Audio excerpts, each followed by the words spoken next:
In this guide, I'm going to show you how to customize Cash App card design. This is Aiden from JustBoz, and before we get into this guide, make sure to like the video and subscribe to the channel with all notifications on. It really does help with the channel, and it lets us know that you want more content like this, so we greatly appreciate it. If at any point throughout this guide you did have any questions, just ask them down in the comment section below, and we can help you out further. I'm going to be doing my best to reply to every single comment down there.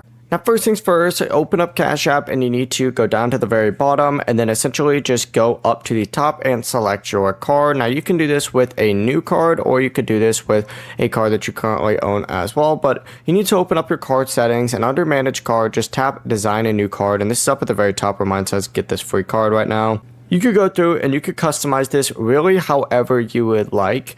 There's card material, or of course there's other customization tools like stamps, emojis, or you can even add your own drawing, which is pretty cool. So you're gonna have to go through and find one that you want. Just make sure you preview both sides of the card and remove anything that you do not want, because Cash App sometimes may reject designs containing inappropriate content, copyrighted material, or designs that use too much ink. Whenever you're finished, hit next down at the very bottom and confirm, or just select your card if it's your first time getting one. Confirm your name and shipping address, and of course review the price shown, because changing the design of an existing card or selecting a premium style sometimes does require a fee. Like as you can see, this one is about $5 right now.